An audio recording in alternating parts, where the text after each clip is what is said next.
Ya estás en el aire. Buenas tardes, bienvenidos. Iniciamos ahora una nueva actividad dentro de la serie de actividades que desarrolla el Instituto Interdisciplinario de Estudios de América Latina, el INDEAL, y específicamente en este caso, que se trata de la presentación del libro El celo de la lengua de Adrián Bravi, que es la traducción de un original italiano que es La gelosia de la lingua. Me gustaría inscribir esta presentación en dos marcos específicos. Por un lado, el ciclo que se llama Multicoordenadas, que iniciamos el mes pasado, que reúne en un mismo punto las latitudes y longitudes distantes de quienes participan en cada caso, y por el otro, el Gabinete de Traducciones, creado el año pasado en el INDEAL. El gabinete no es solamente un espacio de cohabitación entre lenguas, sino además un repositorio de textos en los que el optimismo del vínculo no invalida las dificultades de la convivencia. Creo entender que el celo de la lengua opera en el mismo sentido. De hecho, desde el comienzo, Adrián Bravi proclama que el libro es efecto de la historia de un señor italiano, calabrés, por más señas, con acento cordobés. Me van a acompañar en esta presentación la directora de la colección Argentina-Italia, que es Emilia Perazzi, en el marco de Edubim, la editorial universitaria de Villa María, que editó el libro, y la directora del Archivio Scritture Scrittrici Migranti de la Università Ca' Foscari di Venezia, Susanna Regazzoni. Con respecto al libro, me gusta la alternativa fragmentaria que asiste cada segmento del volumen, que se regodea en hacer de los incidentes lingüísticos ocasiones para una teoría emotiva del uso de la lengua. Al principio creí que era una elección. La aclaración final desbarató mi fantasía, ya que se trata de sucesivas intervenciones en reuniones y revistas, invariablemente ofrecidas en italiano y de las que ahora disponemos en español por el trabajo de Lucila Pagani y Silvio Mattoni. No está mal pensar el celo de la lengua no ya como un libro argentino, sino directamente como un volumen cordobés. Cordobeses los traductores, cordobesa la editorial universitaria de Villa María, Edubim, que lo publica, cordobesa la prologuista María Teresa Andruetto. Si a los primeros hay que reconocerle la existencia misma del libro, ante Andruetto corresponde admitir una estrategia original de inmersión en las páginas siguientes, al hacer del prólogo menos una oportunidad para la crítica literaria que una ocasión para demorarse en la escena de la lengua. Larga prosapia tienen las escenas de lectura. Rousseau, Proust y un capítulo memorable de Derrida en De la gramatología lo proclaman. La oralidad, más lateral en la tradición occidental, suele quedar relegada a la zona del detalle, cuando no a la del malentendido, o como en este caso, a la de la mudez de lo intraducible, que lleva a Bravi a hipotetizar que quizá los recuerdos solo hablen en la lengua en la que sucedieron.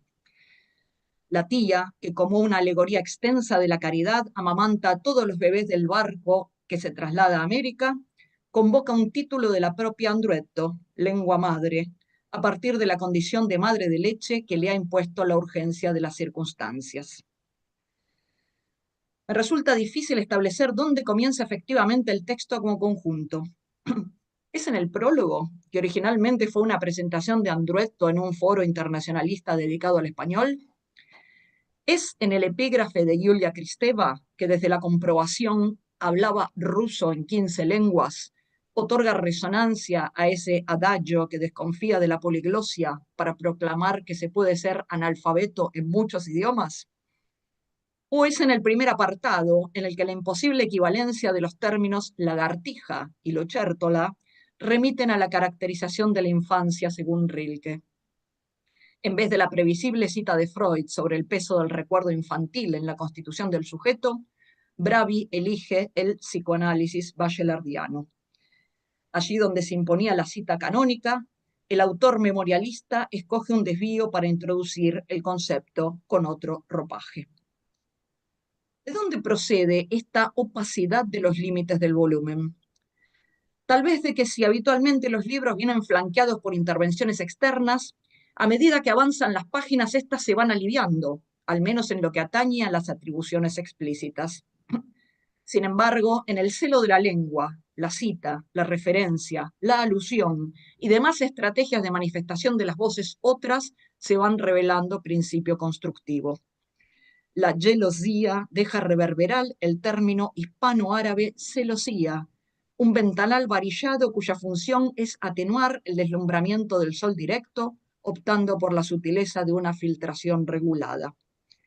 En esa atmósfera de luminosidad sesgada, los nombres de Roberto Arlt y Ezequiel Martínez Estrada, con sus furores porteños, los de Atahualpa Yupanqui y Adriana Varela, con los ritmos indígenas del folclore y el desafío canchengue del tango, y pocas cosas más desafiantes que un tango cantado por una mujer de voz grave, quedan a la par de la aventura lingüística de Agota Christoph, que siente al francés como lengua enemiga tras el abandono forzado de la Hungría natal. El ejemplo de Christoph desmonta el emblema falsamente consolador que atribuye hospitalidad a la lengua adquirida.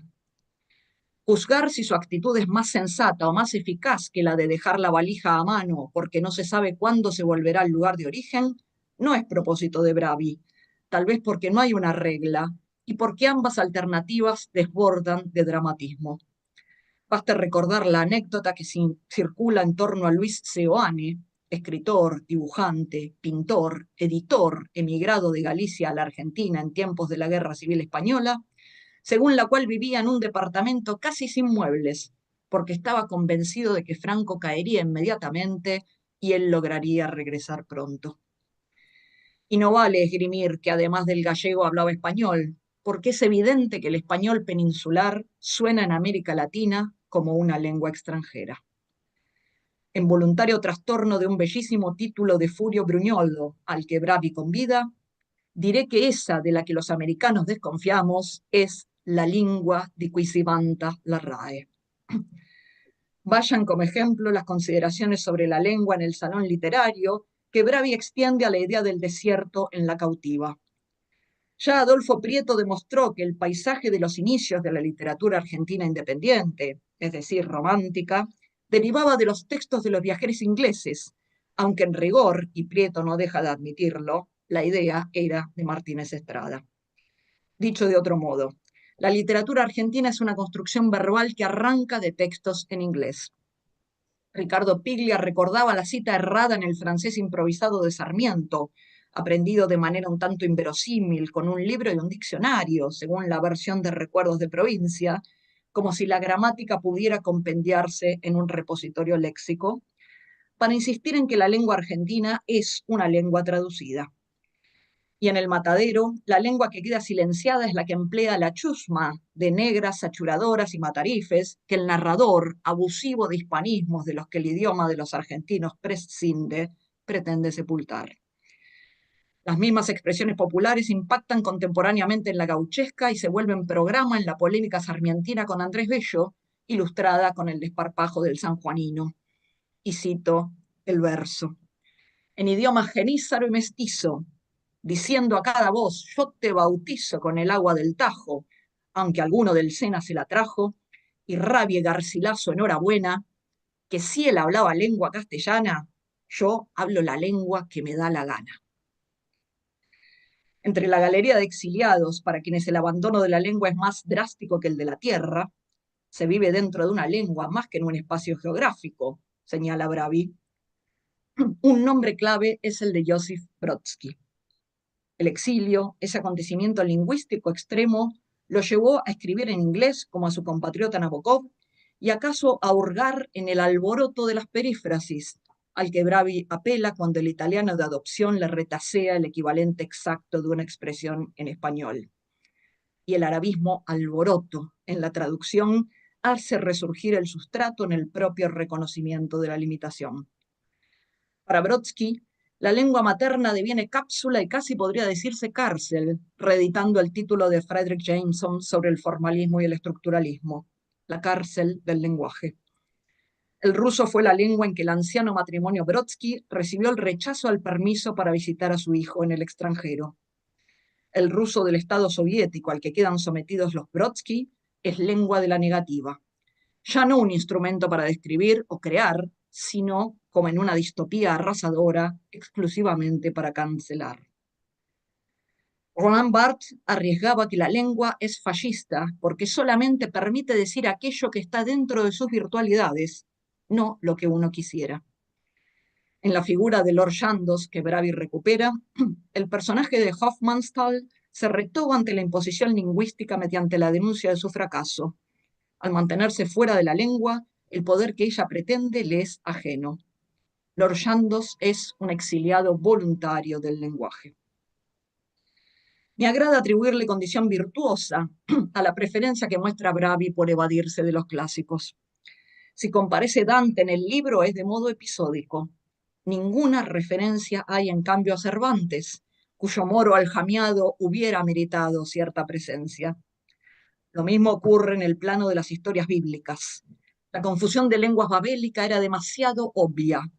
¿Acaso, para no ser enfático, el autor la reemplazó por el relato sobre los galamitas y los efraimitas, que en los vados del río Jordán se valen de la palabra shibolet, devenida contraseña, no por su carácter secreto, sino por su pronunciación?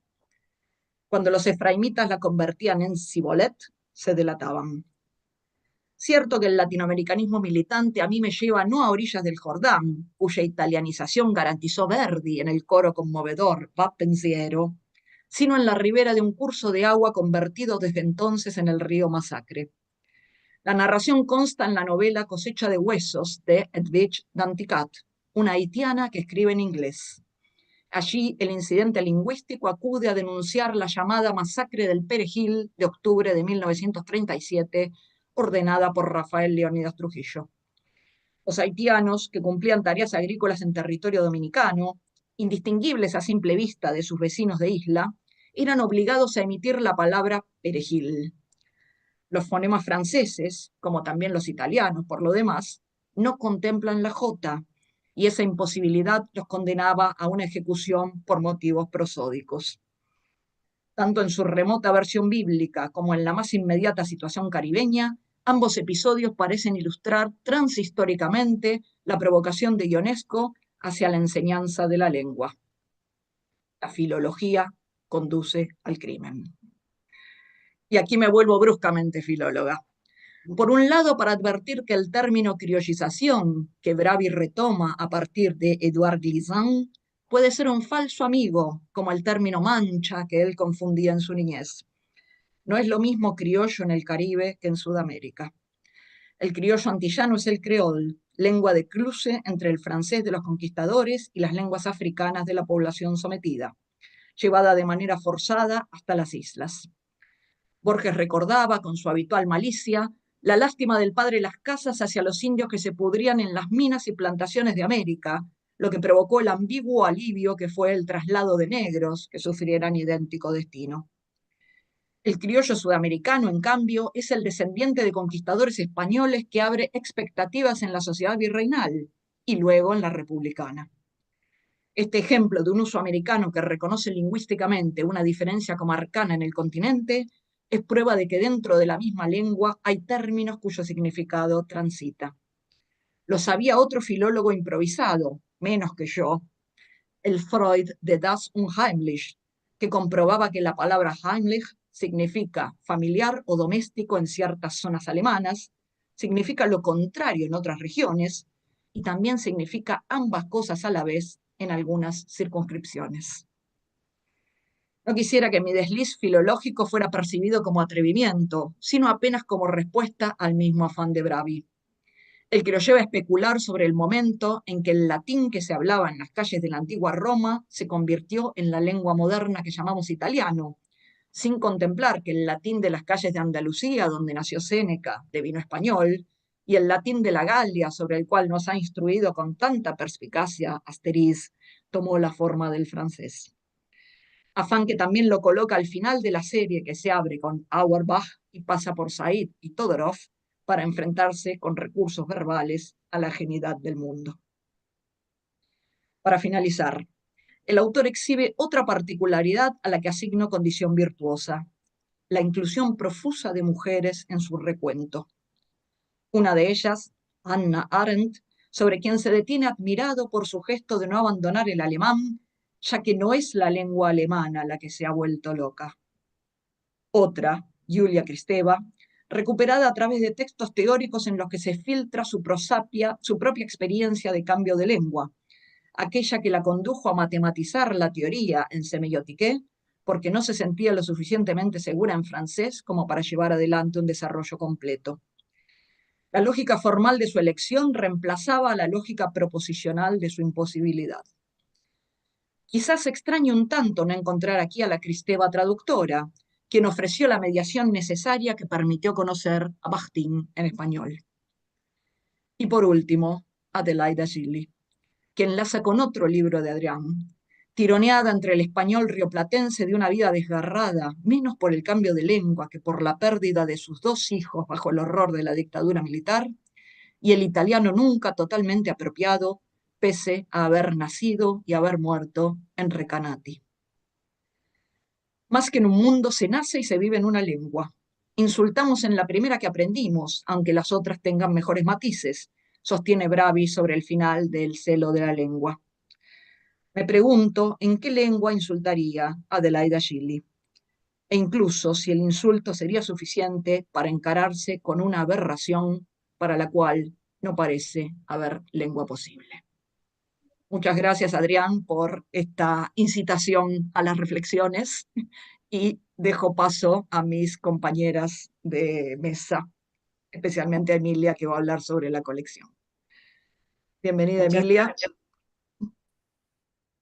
muchísimas gracias, Marcela, y gracias por estas poderosas reflexiones iniciales que nos acercan a este texto joya que es el de Adrián. De mi parte, quisiera colocar el texto en el contexto de la colección y no tanto en una, digamos, por una forma de narcisismo, siendo yo junto con Camila Cataru la directora de la colección, sino más bien para valorizar las grandes empresas que una editorial como Duvim siempre cumple.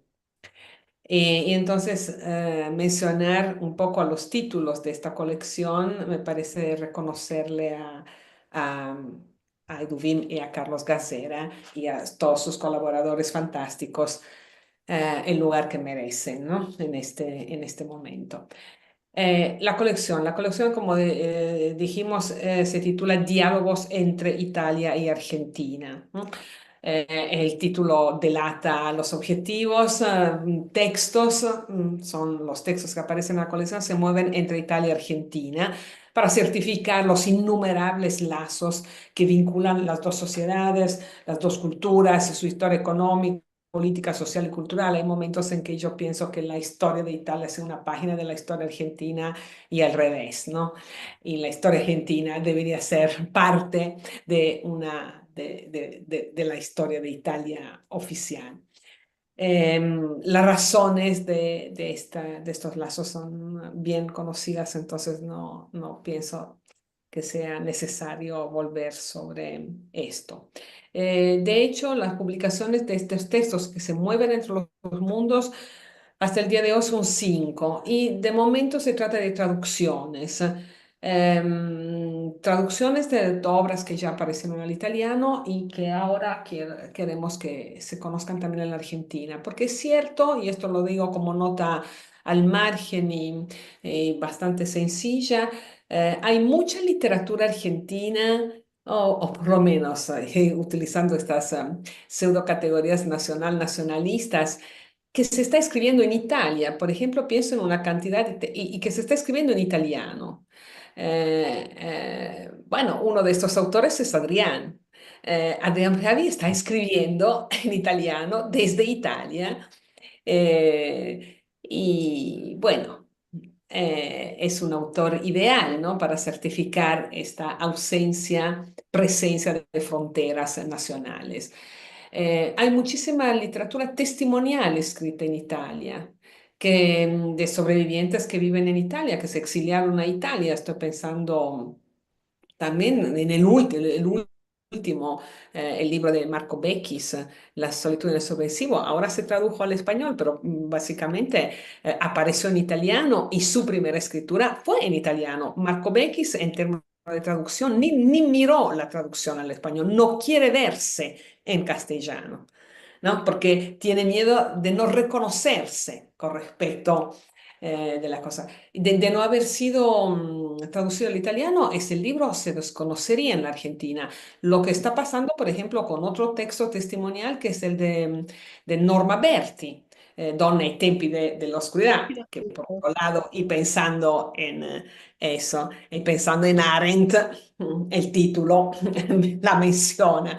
Eh, por supuesto, pero ese libro no se tradujo al español, entonces no existe, ¿no? Y lo veo, ¿no? Cuando, por ejemplo, se estructura o se piensa en una teoría del testimonio en la Argentina. Bueno, entonces las traducciones son una cosa que también por lo que se refiere a estas dos literaturas se necesita hacer. Y me gusta mencionar a una frase, concepto de Saramago en el texto sobre traducir, cuando él dice que finalmente los escritores crean la literatura nacional, mientras que los traductores hacen que la literatura sea universal. Solo la traducción la lleva más allá de sus fronteras. Entonces, este es un reconocimiento importante para la actividad de traductores, pero en este caso sí, podemos también aplicarla. Bien, decíamos 5 publicaciones, la quinta, la última es la de Adrián, pero las que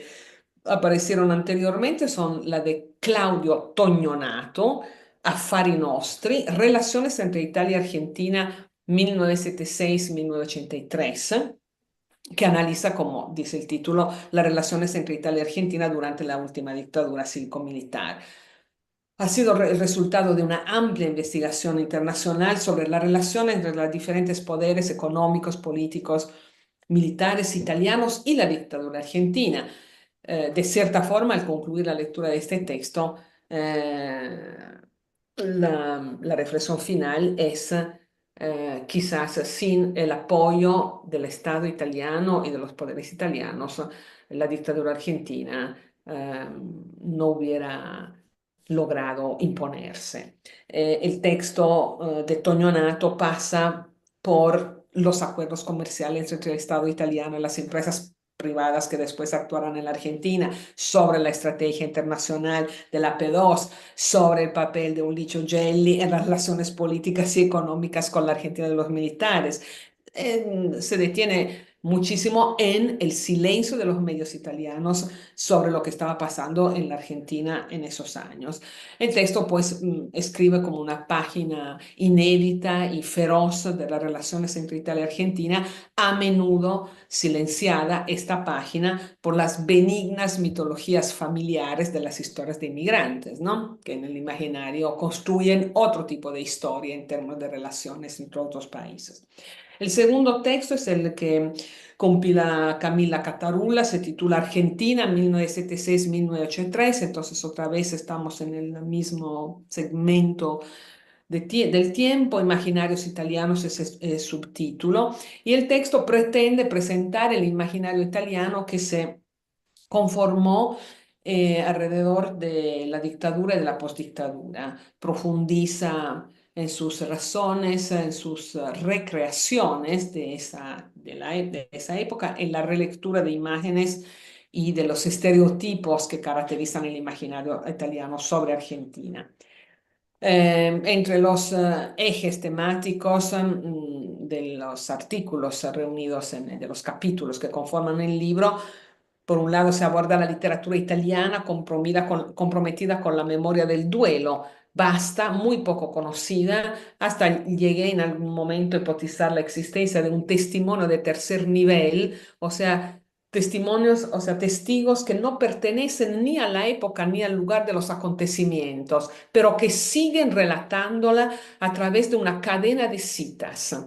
Escritores italianos que están, ese pienso en Massimo Carlotto ejemplarmente, pero hay muchísimos más, pero quizás Carlotto sea uno de los que también ha sido traducido al español y circula en la Argentina por múltiples razones. Bien, bueno, pienso en este tipo de testigos no es un testigo directo, no es un testigo presencial, pero es, es realmente el testigo que logra heredar el relato y al citarlo sigue transmitiéndolo. Entonces en italiano, en Italia hay una literatura amplia que está escrita por este tipo de testigo. Un testigo póstumo, diría yo, con respecto de los acontecimientos. También en el texto Al cuidado de Catarula se considera la circulación italiana en Italia, por ejemplo, de los tangos que remiten a la dictadura, y esto es el capítulo escrito propiamente por la misma Catarula. También se consideran en otro capítulo las series de televisión italianas dedicadas a la dictadura argentina, como manejan, ficcionalizan, distorsionan o respetan la historia. También de Marcello Gentili, que fue el abogado que se ofreció, penalista que se ofreció a defender gratuitamente a los familiares de los desaparecidos italianos. Este texto, al cuidado de Camila, se cierra con un ensayo, con un texto de Adrián Bravi, que es quizás un poco, nos confirmará Adrián, si es un poco como el prototipo de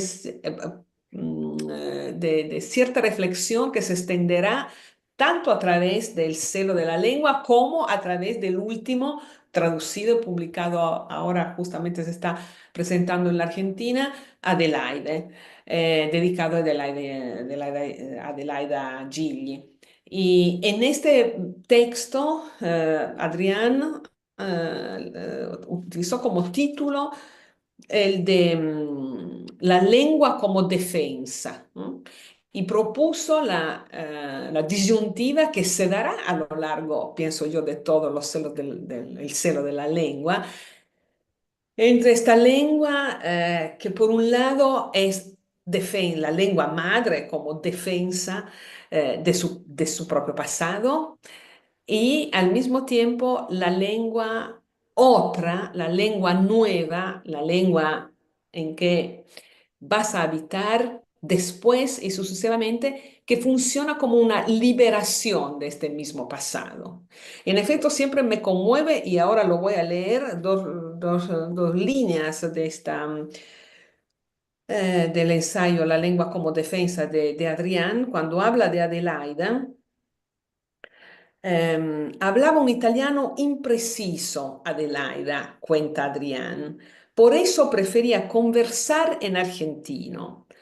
Había días, sin embargo, en los que ella quería hablar solo en italiano.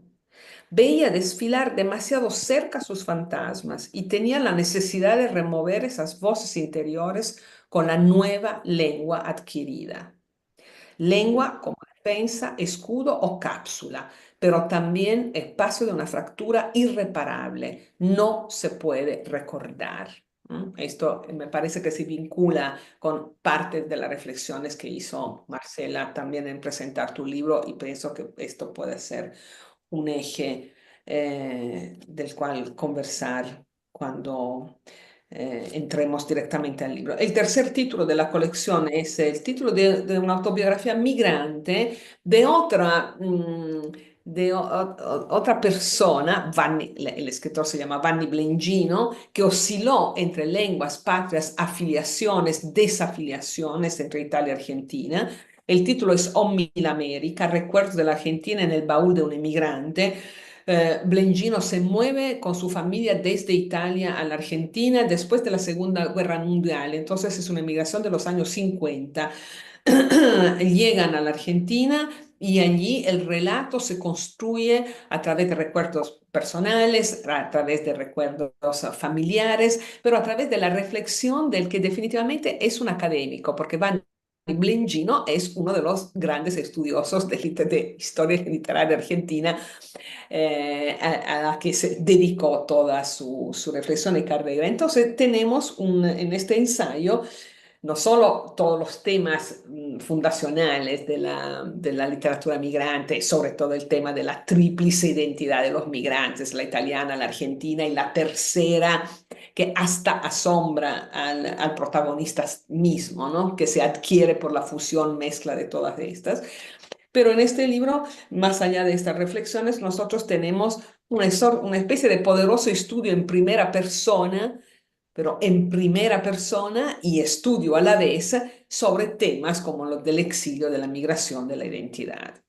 El cuarto título, antes de llegar al quinto y central en esta presentación, es la traducción de un libro de Eleonora Smolensky y Vera Fijevani Harach, Tantas voces, una historia, italianos judíos en la Argentina, 1938-1948. Es un texto que reúne la historia de los judíos italianos emigrados a la Argentina como consecuencia de las leyes raciales, ¿no? Por eso el periodo, los 10 años que mencioné, y a través de las experiencias cotidianas de las 60, sacadas por las 60 historias individuales coleccionadas por Eleonora y por Vera, estas historias se entrelazan en la construcción de un gran relato colectivo, ¿no?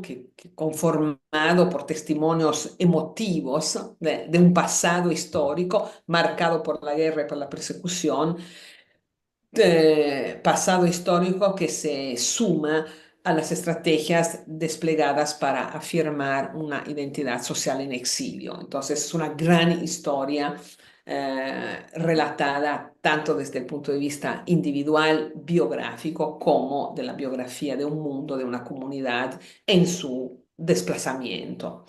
Y finalmente entramos, el quinto título de esta colección es justamente el de Adrián Bravi, El celo de la lengua. Deliciosa la prefación de María Teresa Andrueta, que quiso mucho este libro, lo mencionó en su discurso para el Día de la Lengua.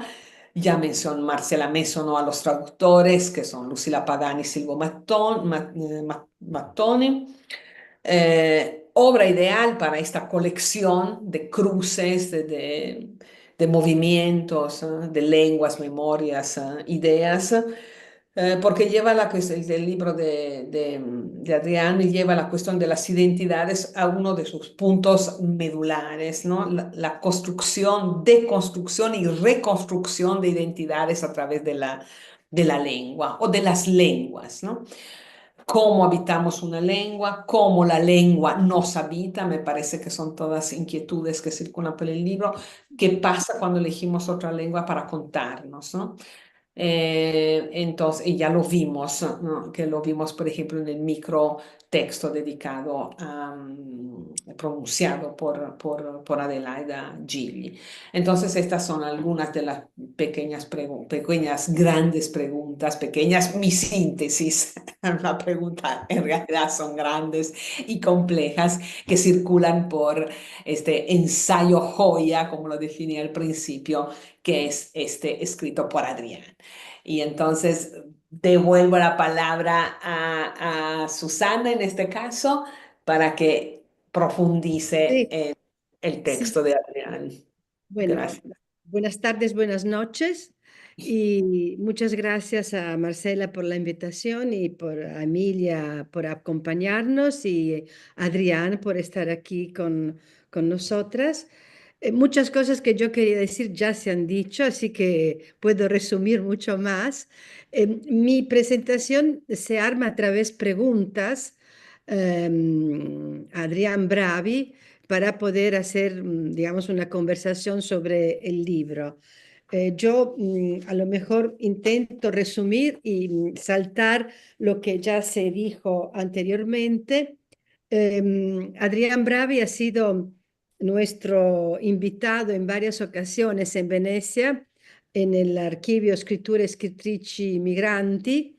La primera vez me parece fue invitado en una conversación con Silvia Camilotti y hace 2 años me parece, y el año pasado otra conversación con Camilla Spaliviero. Adrián Bravi, hago una presentación para quien no lo conoce. Nació en San Fernando, Buenos Aires, y vivió en varias partes de Buenos Aires. A finales de los años 80 se trasladó a Italia para continuar sus estudios. Es un escritor de origen argentino que escribe en lengua italiana. Se licenció en filosofía en la Universidad de Macerata y actualmente trabaja como bibliotecario en la misma universidad. En 1999 publicó su primera novela en castellano, Río Sauce, y después de unos años comenzó a escribir en italiano.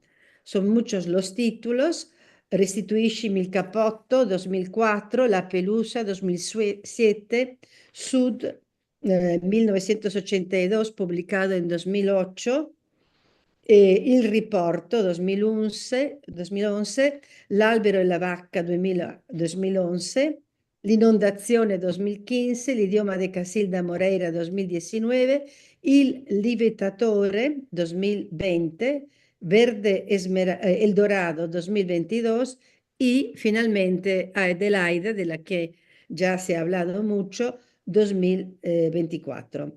Además de libros de relatos como Después de la línea del Ecuador y Variazioni straniere 2015, y colecciones de ensayos como La gelosia delle lingue, que originalmente se publicó en 2017. En 2025 la Universidad de Villa María, Córdoba, le otorgó el título de profesor honorario. Y ha traducido en español poemas de Primo Levi y de Arturo Carrera. Presentamos el libro El celo de la lengua, publicado como el año pasado por la editorial Edubim de la Universidad de Villa María.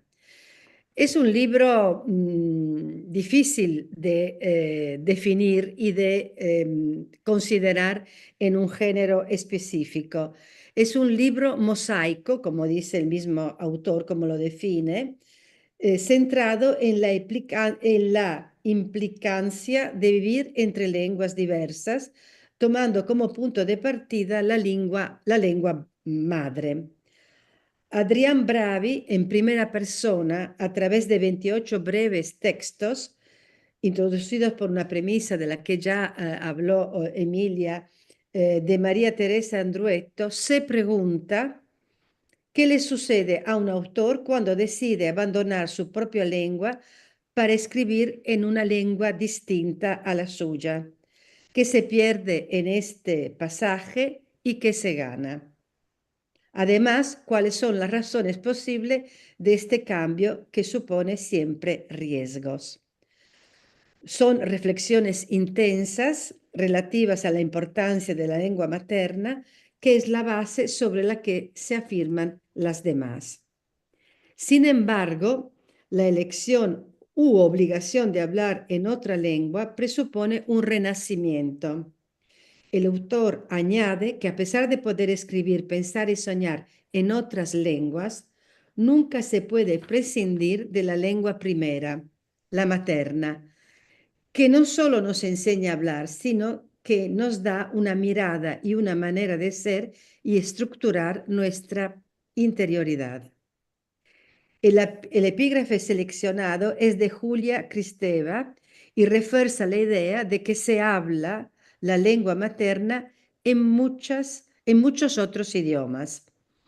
El libro, escrito en italiano por un argentino, ha sido traducido al castellano por Lucila Pagani y Silvio Mattoni, de los ya nombrados por mis amigas. Y sobre este aspecto quisiera hacer mi primera pregunta, es decir, ¿cómo y por qué tomó la decisión de escribir en italiano y de publicar la traducción al castellano realizada por otros? Ahora, yo no sé si me paro y espero la pregunta o si continúo y hago todas las preguntas seguidas. es Adrián que decide cómo le parece mejor. Mejor es que conversemos. Perdona, no te oigo. Acércate. Acércate un ¿Cómo poquito al micrófono, ¿Cómo se escucha? Sí, que te acerques un poquito más porque se te escucha sí, muy lejos. Sí, bueno. preferís ir La contestando una pregunta, por una. bueno, yo quería agradecer. No te Toca oigo. algo porque cuando tocas algo se mejora la voz. Recién tocaste Ah, algo ahí. Ah, ahí está. a Estabas ver, ahí está. tapando el Ah, parlante. quizás porque tenía apoyado el cuaderno. No, yo quisiera agradecerles, pero muchísimo por este encuentro, porque para mí es importantísimo esto, que se haya publicado este libro y poder presentarlo juntos con ustedes, con Emilia, con Susana, con Marcela, que realmente me da muchísimo placer. Bueno, entonces, em, ¿por qué decidí, sobre todo, escribir sobre, reflexionar sobre qué cosa significa escribir en otra lengua?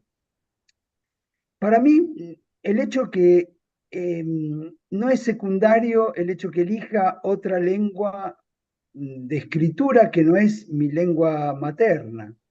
Fue algo que, bueno, nació un poco por las circunstancias, por el hecho de vivir en un contexto lingüístico, por el hecho de no usar mucho el castellano y que ya el hecho que el castellano se estaba un poco perdiendo.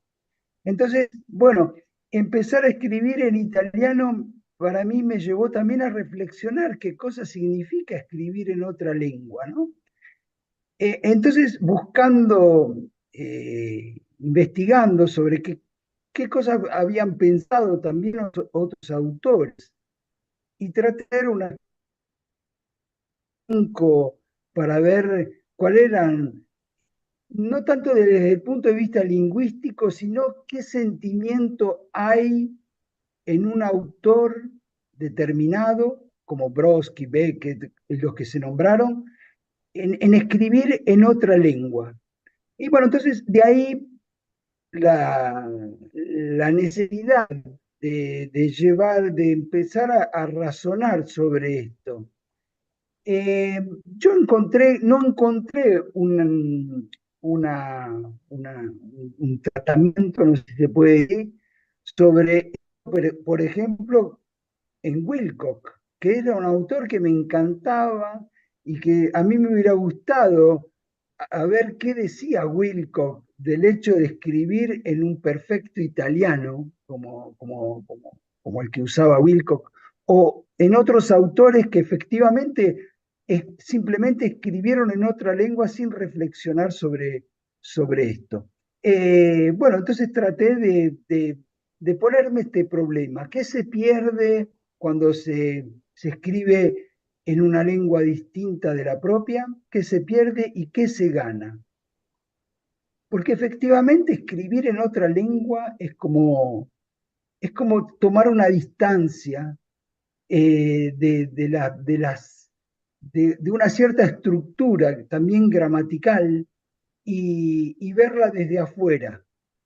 Yo cuando escribo en italiano me doy cuenta que tengo ¿cómo decir? Una relación completamente distinta de la que tenía cuando escribía en castellano y lo conocía mejor, porque ahora es como, es como una lengua un poco que se está perdiendo. Entonces es una relación completamente distinta y esto me gustaba, o sea, me interesaba mucho indagar sobre este tema. Eh, el hecho también para venir a la otra parte de la pregunta, que por qué ahora sale en castellano y sale en castellano sin una traducción, con la traducción de Otros. traductores, de otros. Bueno, ahí se pone el problema de lo que significa también la autotraducción. Eh, y la autotraducción para mí, yo la veo como algo bastante complejo la autotraducción eh, te lleva, en mi caso sería casi imposible. Una que el castellano para mí es una lengua que se está perdiendo. Hace 35 años que vivo en Italia y entonces hay como una parte de mí que está abandonando una lengua, porque dos lenguas al mismo nivel no coexisten dentro de una persona. Siempre hay una que, digamos, se impone sobre la otra. Y en este momento histórico el italiano se impone sobre la primera. Entonces, bueno, ¿qué pasa? Que uno es el tema del dominar completamente la lengua. Uno es ese. Y el otro es que cuando uno concibe un libro en una determinada lengua, después, ¿qué pasa cuando nos autotraducimos? Nos tenemos que autotraducir como autores eh, externos o tomar el libro como un punto de partida y reinterpretarlo. Yo ya creo que con los textos, uno cuando ya lo concibe en una lengua es casi imposible verlo, a no ser que se sea un Beckett, verlo a la luz de otra lengua o de otro idioma. Entonces, digamos que cuando me propusieron decliné un poquito la invitación y bueno, preferí que lo tradujera a otro. Y estoy muy contento que también esta revisión de este libro lo haya hecho Silvio Mattoni, que considero un grandísimo poeta. Ujú. eh, y por eso es para mí un honor, digamos, ¿no? También ser traducido por él. Continúo, a pesar de que ya he Sí, contestado muchas de las preguntas que quería hacer.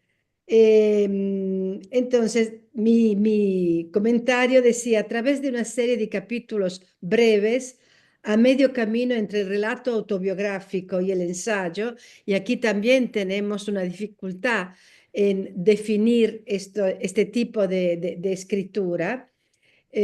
Adrián Bravi aborda su personal experiencia de argentino llegado a Italia, ya formado, que toma la decisión de escribir en italiano.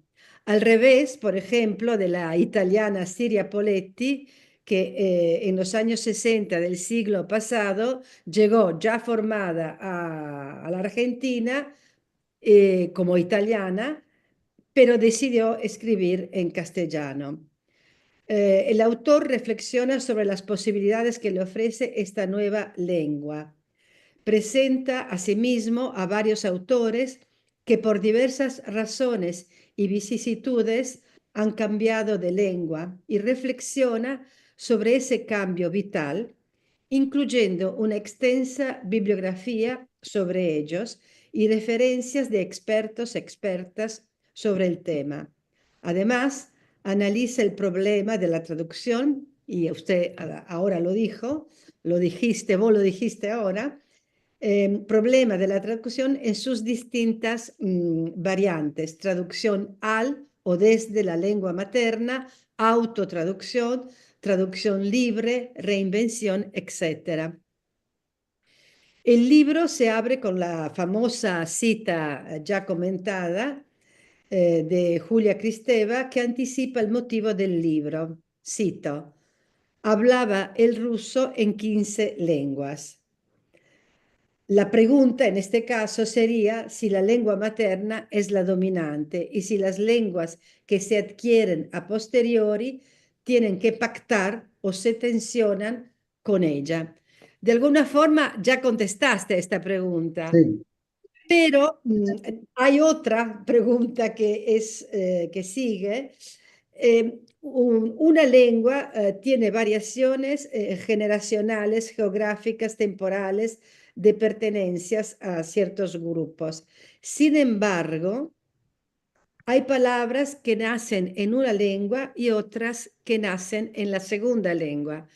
Yo soy italiana, nacida en Argentina, y hay unas palabras como curita, sapo, chupete y pepino, que para mí pertenecen solo al castellano, ¿no? Y lo primero, después tengo que pensarlo y pepino nunca me sale en italiano, por ejemplo, ¿no? Lo indico con el dedo. Entonces hay esta división, ¿no? Son palabras de cierta época y todas las demás que son de otra época. ¿Cómo pasa contigo? Claro, es justamente esto, que yo, por ejemplo, em, digamos que mucha terminología que aprendí en italiano, para mí ahora em, decirlas, usarlas en castellano me es muy difícil porque no las conozco. Yo me fui a las fines de los años 80, es más, en el 87 llegué a Italia y bueno, hay muchísimas cosas que, por ejemplo, todo lo que respecta al estudio de la filosofía, por ejemplo, toda la terminología yo la aprendí en italiano, entonces tengo que usar perífrasis, como decía Landolfi, para buscar las palabras, ¿no? Y hay muchas, pero hay muchas palabras intraducibles. Existen palabras intraducibles que son las palabras que a veces son las palabras que amamos, ¿no? Que amamos en una determinada lengua justamente porque no se pueden traducir.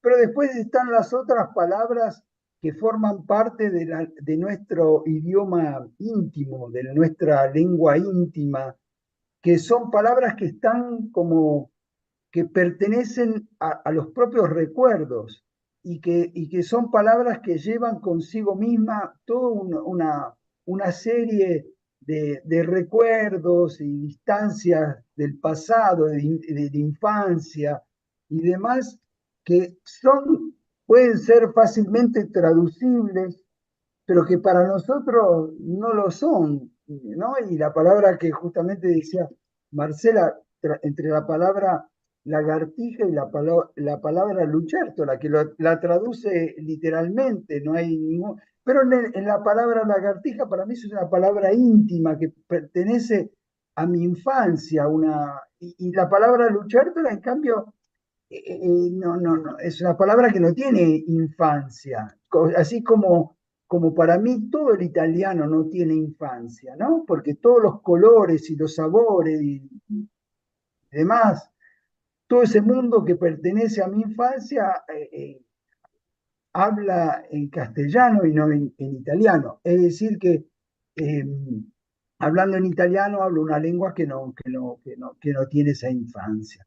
Entonces, esto es interesante porque, bueno, hay más allá del uso de la lengua, hay también una intimidad, que nosotros creamos una relación íntima también con la lengua, ¿no? Creo que también el amor, cuando amamos a una persona, amamos en una determinada lengua, nos creamos una lengua íntima propia, ¿no? Y bueno, todo eso es interesante ver cómo se articulan, ¿no? Cómo se articulan las palabras, qué sentimiento hay entre las palabras.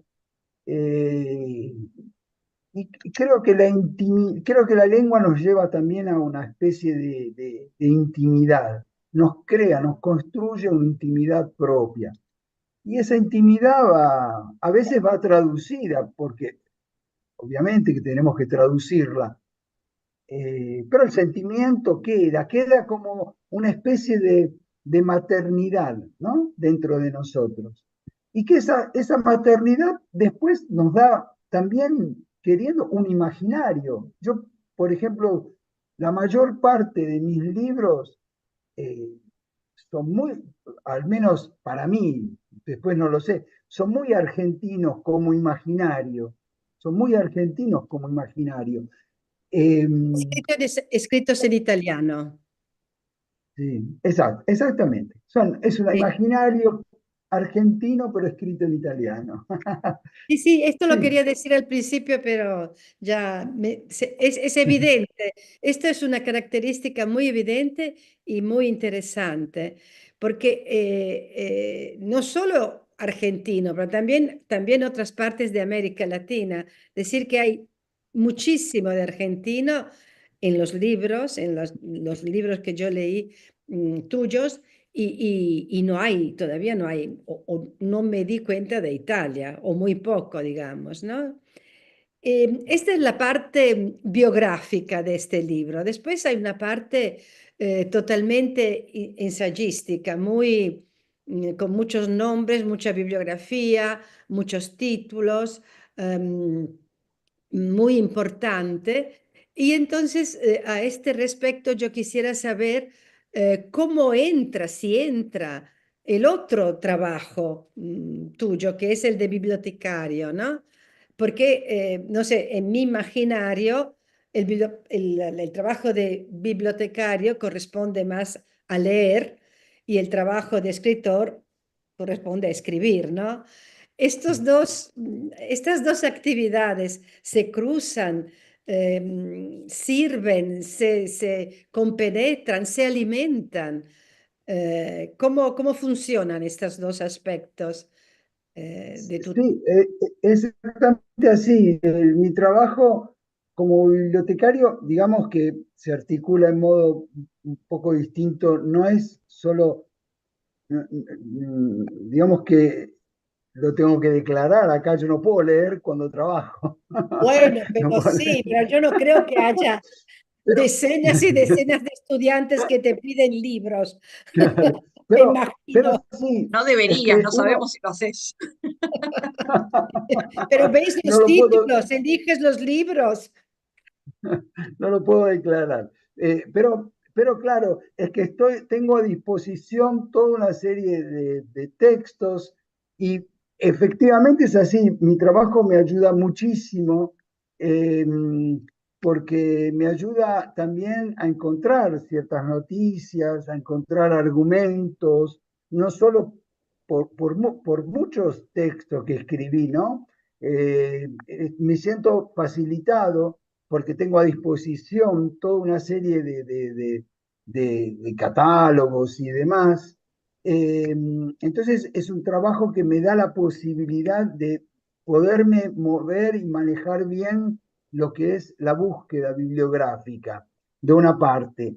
De la otra parte, sí, cada libro que efectivamente escribí, en cada libro hay una búsqueda bibliográfica.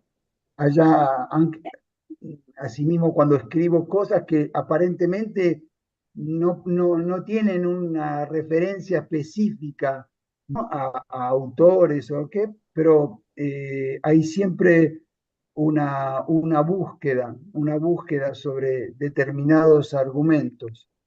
Pues, hago un ejemplo, Verde el Dorado, que es un texto donde trato de reconstruir un poco el percurso que hizo Sebastián Caboto. Y bueno, entonces ahí hay toda una búsqueda sobre la biografía también de Caboto y demás. Es decir, es el aspecto que quizás más me interesa cuando tengo que afrontar una novela o un libro, ¿no? El hecho de poder tener la Sí. posibilidad de buscar y de relacionarme con una bibliografía. Eh, Así que sí, mi trabajo, digamos, se articula con lo que escribo. Forma parte también de la escritura, no es solo el acto de escribir, sino también todo lo que hay atrás, la búsqueda bibliográfica y demás. Yo tengo otras dos preguntas porque la hora no me da más energía que para hacer otras dos preguntas. Sí, Y sí, serían una de un capítulo que a mí me gustó muchísimo, que es el capítulo Poéticas del Caos, donde presentas la poética de la relación de Glissant aplicada a la contaminación que nace a raíz de cualquier proceso de migración, que me parece extraordinario, ¿no? Entonces, yo quisiera si puedes, añadir alguna reflexión de esto, de esta propuesta de Glissant con respecto a la poética de la relación. ¿La tenés? ¿La sí, tienes? ¿Sí? sí, Eh, con respecto a Italia, ¿no? La experiencia hoy en día de Italia es una experiencia de ¿cómo puedo decir?, de bloqueo, de cerrarse, de expulsión, no de relación, ¿no? Lo es ahora y lo es en estos últimos años. Y me parece que es muy distinta de la experiencia en Argentina.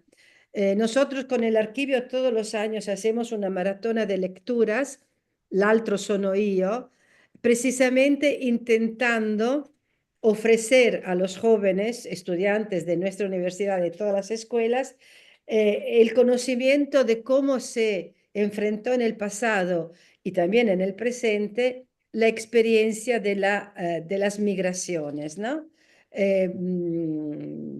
Justamente también aprovechando de esta posibilidad y de esta filosofía de Glissant. ¿Podrías añadir algo? También Sí, poniendo en comparación estos dos países que tanto sí, están en relación, que tienen una historia compartida, pero un presente tan distinto con respecto a la postura con que se enfrenta el fenómeno de la migración. sí, sí, efectivamente, concuerdo con lo que dijiste, que en Italia es un país que se está encerrando en su propia dimensión y que justamente es, es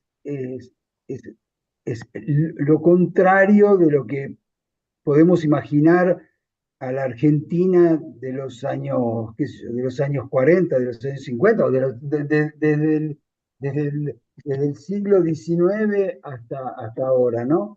Que establece siempre una relación. El castellano que hablamos es una lengua que eh, tiene una relación muy vinculada con otras lenguas que pertenecen a otro contexto, ¿no? Geográfico.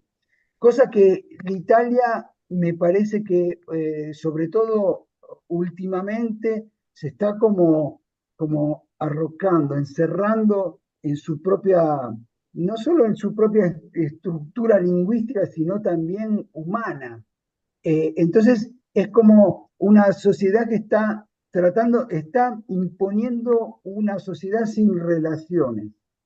Y una sociedad sin relaciones es una sociedad Bueno, que se impoverisce, cómo se dice? empobrece, digo yo. Pobre Se empobrece, se empobrece. Y eso es lo que nos está pasando.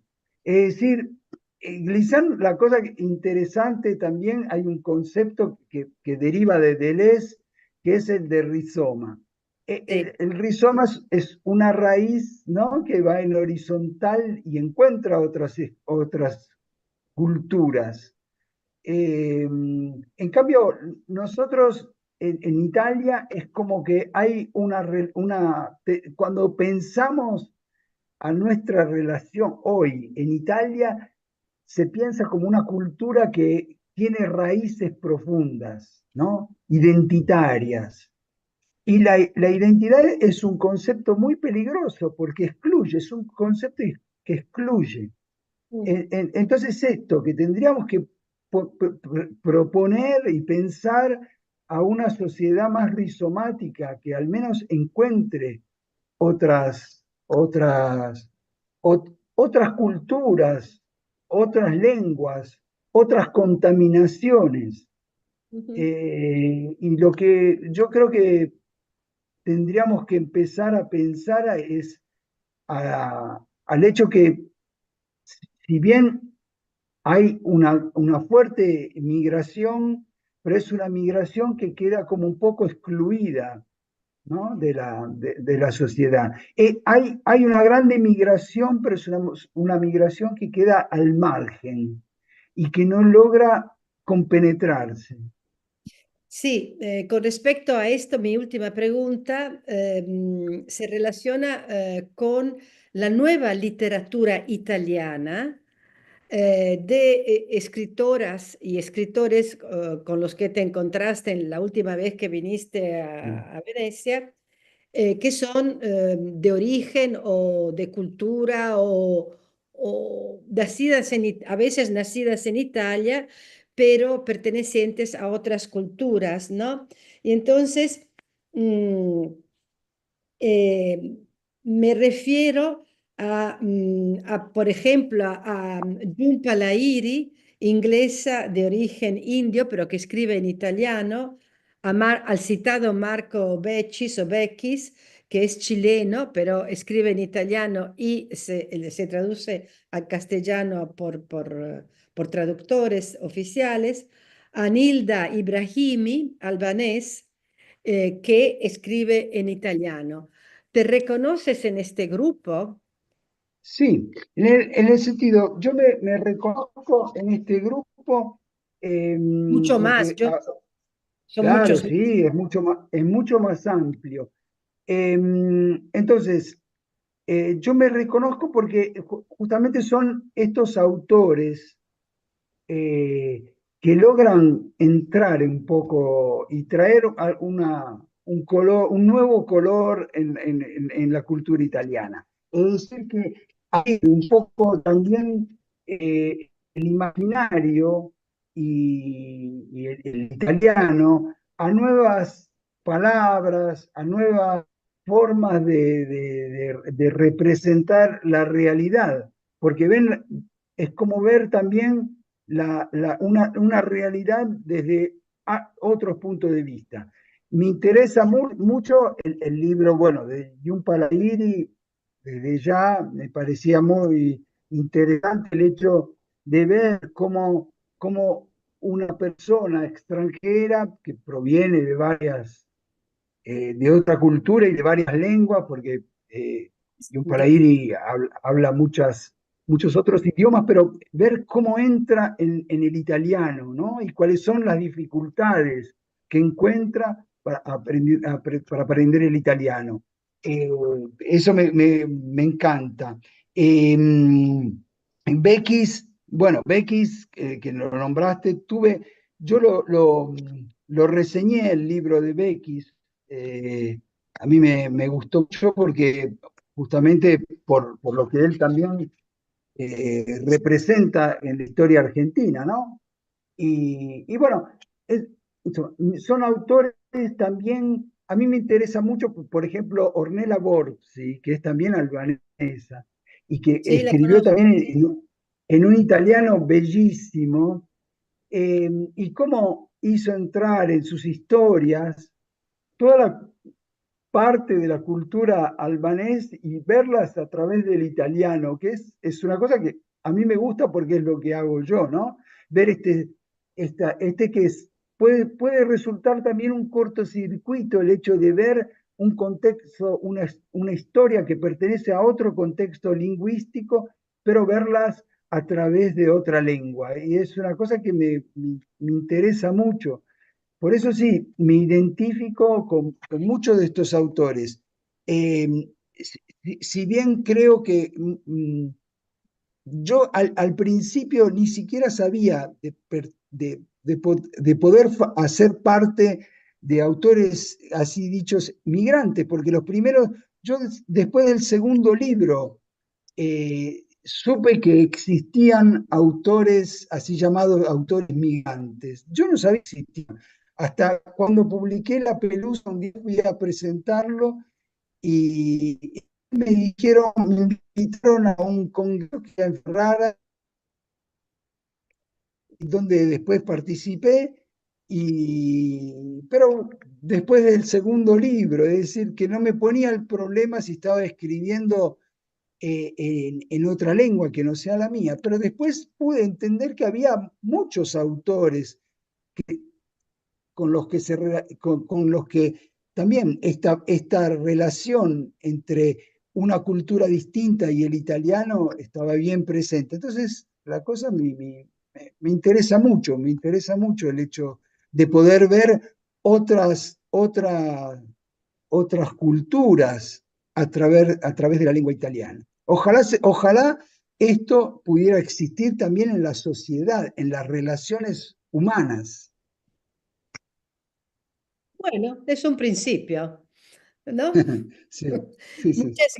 Muchas gracias, Adrián. Y bueno, nos vemos pronto en Venecia, espero. No sé si Emilia quiere agregar algo. Yo lo primero que quiero también es agradecer a todos que estén presentes acá, pero particularmente a Susana, que la voy a llamar Cenicienta a partir de ahora, porque sé que a la medianoche se le acaba el encanto, como a la Cenicienta, Antes. antes de la medianoche.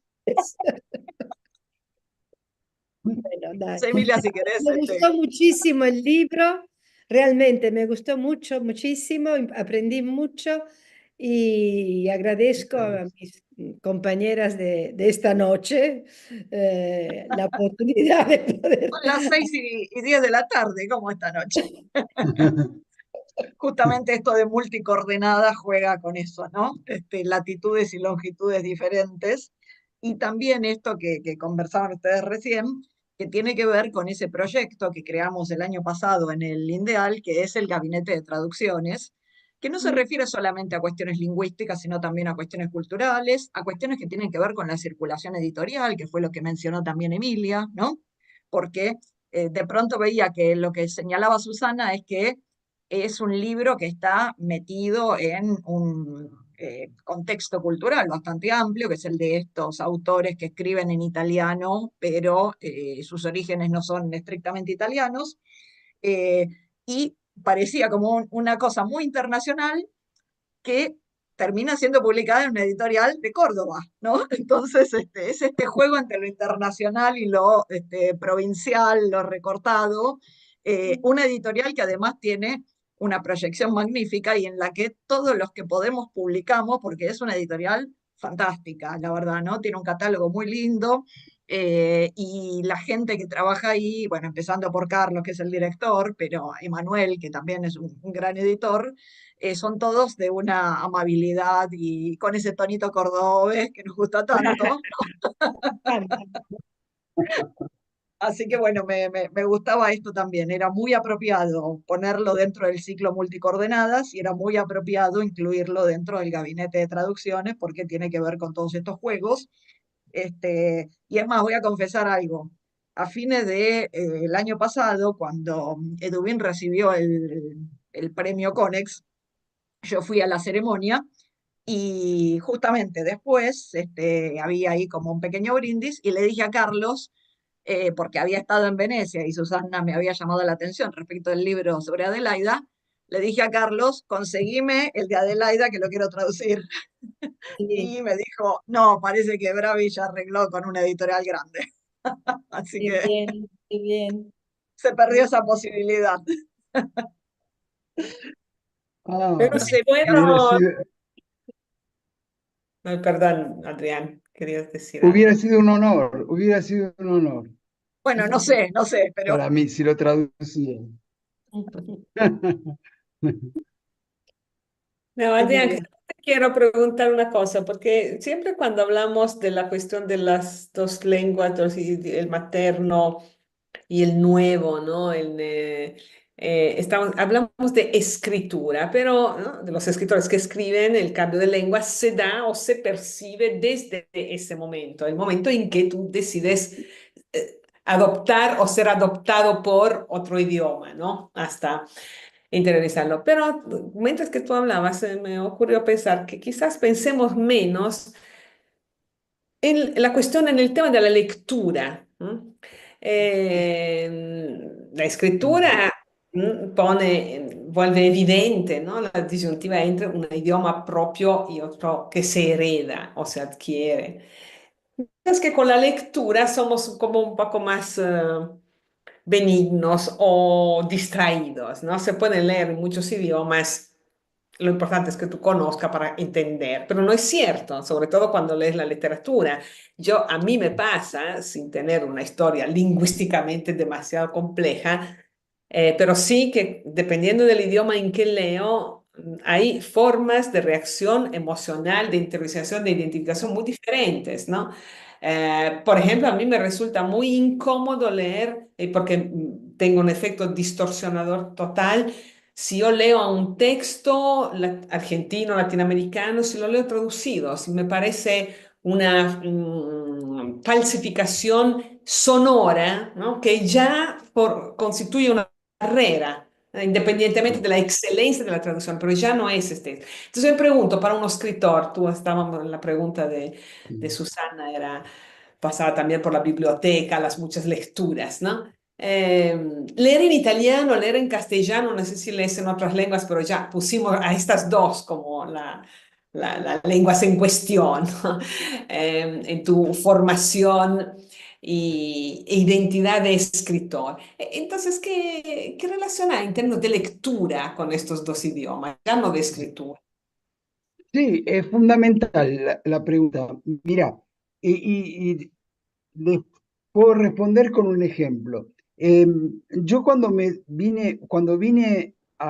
fui a la Argentina, a Italia, eh, la cosa que más extrañaba de la Argentina era la lengua. No era tanto el lugar, sino la lengua. Y, y por 12 años, pero por bien 12 años, desde el 87 más o menos hasta el 99, yo quería leer y trataba de hacerlo, leer solo y exclusivamente narrativa en lengua castellana, y sobre todo autores argentinos. Era como que no quería que, que, ese, que esa isla feliz, esa cápsula, como la llama Brodsky, se contaminara con otras lenguas, ¿no? Entonces leía casi exclusivamente la narrativa, después los textos de filosofía que tenía que estudiar los tenía que leer en italiano a la fuerza, pero la narrativa quería leerla solo en castellano. Y porque escribía en castellano. Yo bueno, como dijimos, en el 99 salió una novelita que publiqué acá en Buenos Aires, y era el 99, que yo ya hacía 12 años que vivía allá. Y bueno, esa novelita, atrás de esa novelita hay un montón, hay lecturas que están hechas solo en castellano. Entonces, es como que también eso influye mucho, ¿no? En el momento en que uno está escribiendo y lo que uno lee. Después, sucesivamente, cuando empecé a escribir en italiano, bueno, pasé a leer también en italiano. De todos modos, pasé a leer en italiano, pero de todos modos siento un vínculo muy, muy fuerte con la literatura argentina, que sigo leyendo, aunque escriba en italiano, sigo leyendo cuando puedo en castellano, obviamente. Pero ese vínculo con la literatura argentina me quedó. Y para mí el momento de la lectura es casi fundamental. Eh, de hecho, de hecho, yo empecé a escribir de grande. El primer libro que publiqué, lo publiqué a 37 años. Es decir, que primero terminé mis estudios de filosofía, seguí leyendo y demás. Podría decir como Borges como él se Marca. gastaba más de los libros que había leído que no que lo había escrito. Yo empecé a escribir tarde, sí, después de una formación universitaria y después así un poco literal, después, o sea, que empecé a escribir después. Pero repito, para mí el momento de la lectura es fundamental. No creo que que podría escribir sin la lectura. Ahora, en este momento histórico de la mi vida, leo sea en castellano que en italiano, digamos, indiferentemente, eh, porque simplemente amo casi más la literatura contemporánea argentina que la italiana. Ya lo Con entiendo. razón, con razón. Con razón. Dice.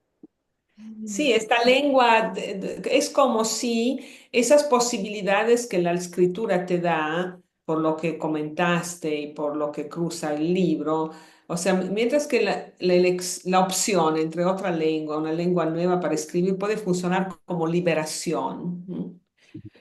Entonces, la lengua de pertenencia y de expresión tuya propia o del escritor directamente se propone como este territorio complejo, ambiguo, más que ambiguo, quizás contradictorio, ¿no? Por un lado, el lugar de la defensa de algo, y por el otro, el lugar de la liberación de este mismo algo, ¿no?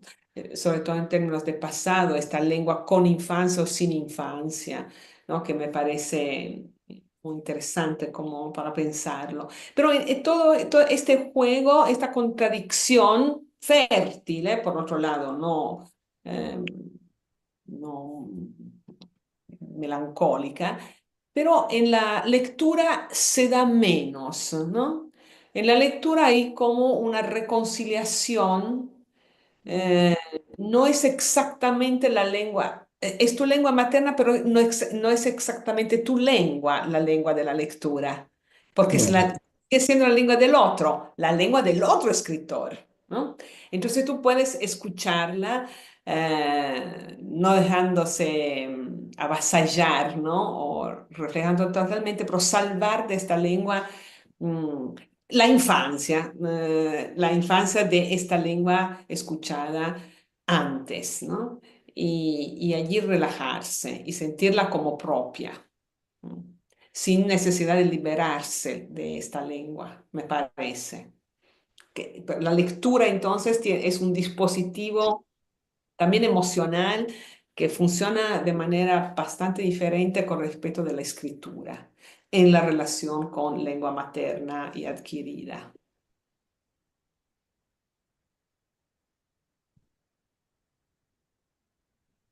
Sí, me parece que... Ah, sí. Ahora sí. Sí.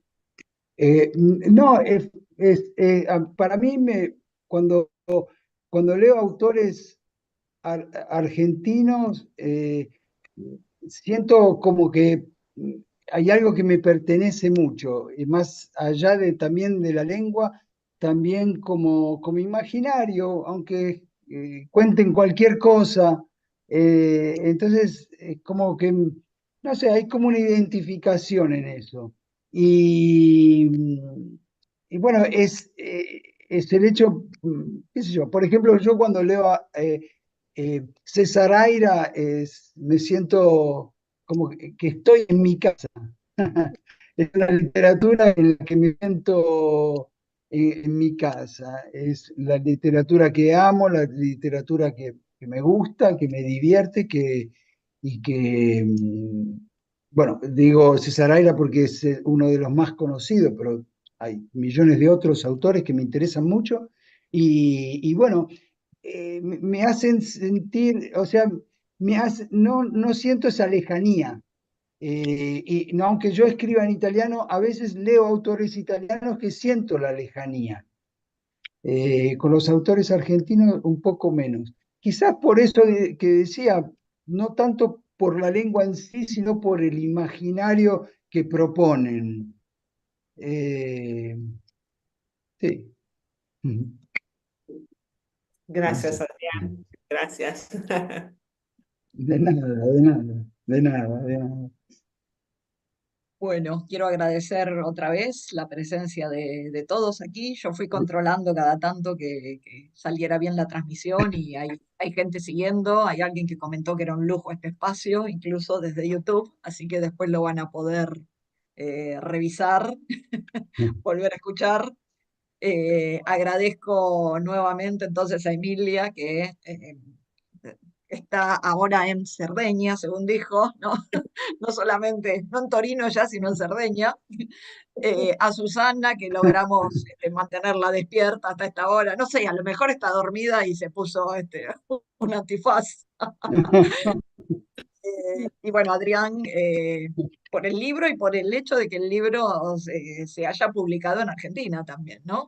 Porque también tenemos esa posibilidad. Sí, Cuando el libro se traduce al castellano, puede ser traducido en cualquier parte y generalmente, y eso lo sufrimos bastante, eh, por esas topadoras editoriales que tiene España, ¿no? Y que nos sacuden a toda sí. América Latina con sus ediciones. Entonces, bueno, bienvenido que el libro haya salido en Argentina, que haya salido en una editorial que todos queremos y con la cual estamos vinculados de un modo u otro. Y bueno, ahora simplemente es cuestión de hacerlo circular un poco más. Ojalá esto sirva también para que circule un poco. Muchas gracias otra vez. Y Bueno, bueno, Gracias. seguimos Buenas, charlando porque nuestras conversaciones continúan sí, continúa. de muchas maneras con Bueno, estas gracias. chao, gracias, buenas muchas noches, gracias. que Muchas descansen. gracias. Gracias Hasta a todos. luego. Chao. Chao. Chao. Chao. Chao. Gracias.